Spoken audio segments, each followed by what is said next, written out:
last, right? Yes. Okay, so this is what we're going to do next. So we'll do the stretch, and now we're going to move them into sideline. So here's a couple ways of doing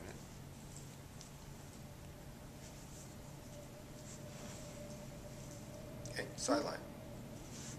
And you want them to be on their side, not too far forward or back. And bottom leg is extended, top leg is bent. Okay?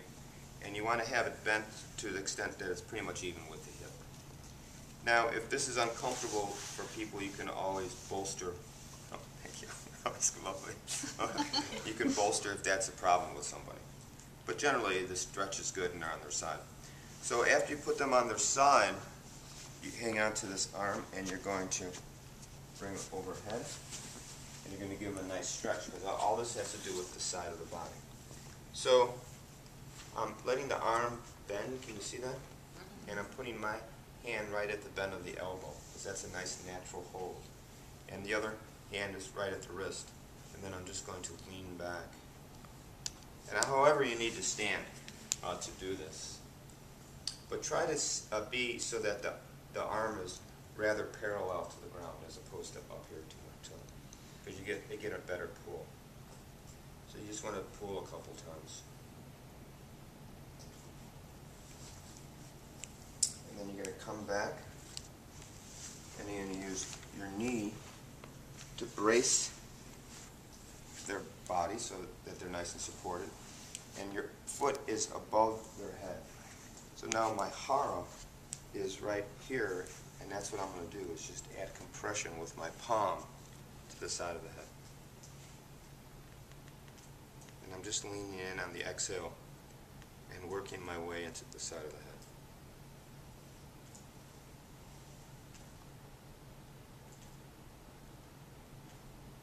Just going to make a couple passes one way and then the other. We'll just keep it nice and general right now, because it's late at night. Put enough into our brains. Sure? So we'll just keep it nice and simple. Okay. So once we've done that, we're just going to come and sit in seiza.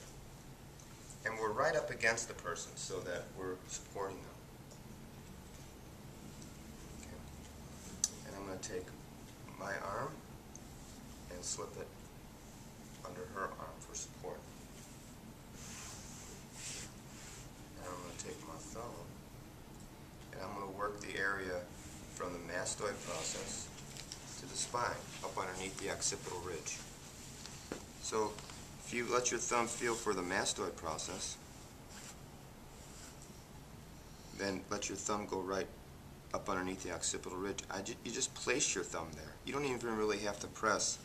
Just leave it there, because this hand is going to pull the shoulder down, and that's what creates the pressure.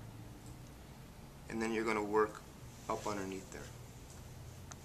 Just let your thumb work underneath that area.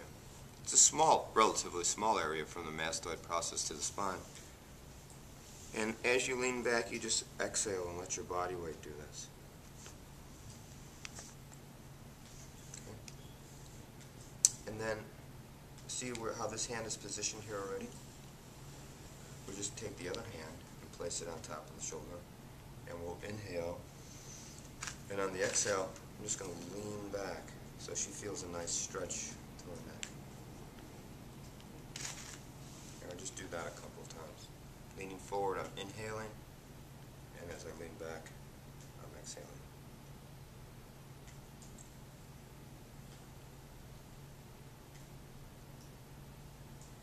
And the way my hands are positioned now, see how it's cupping the front?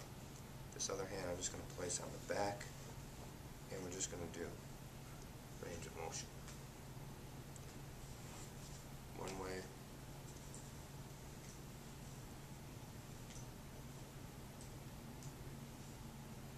then the other.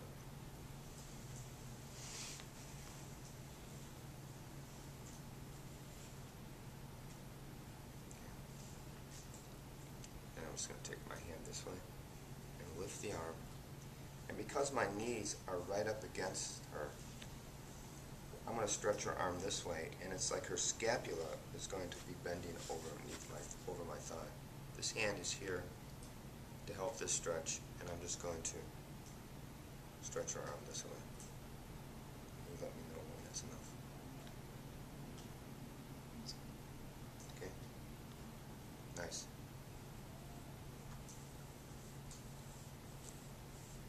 And you're going to hold it for a few breaths. Allow it to open up.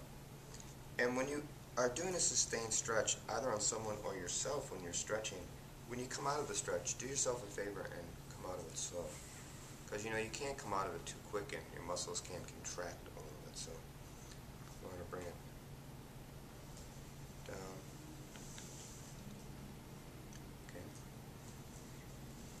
And then we're going to just come up and we're going to compress right into the side of the body. This whole sideline is we're going to be compressing, working, all on the side. Okay. So we did this, now we're just going to compress into the side of the torso. So I would suggest you coming up a little bit so that you can be over your work. And as she exhales, I compress. And as she inhales, my hands come up and I move down a little bit.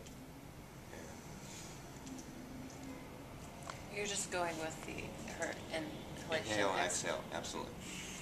And so you're going to keep on coming down here, and then there's this space above the iliac crest and below the 12th rib where there's soft tissue. So you can change your grip to what's called dragon's mouth, and it fits right in there. And it just sinks right in there, so you're creating this space.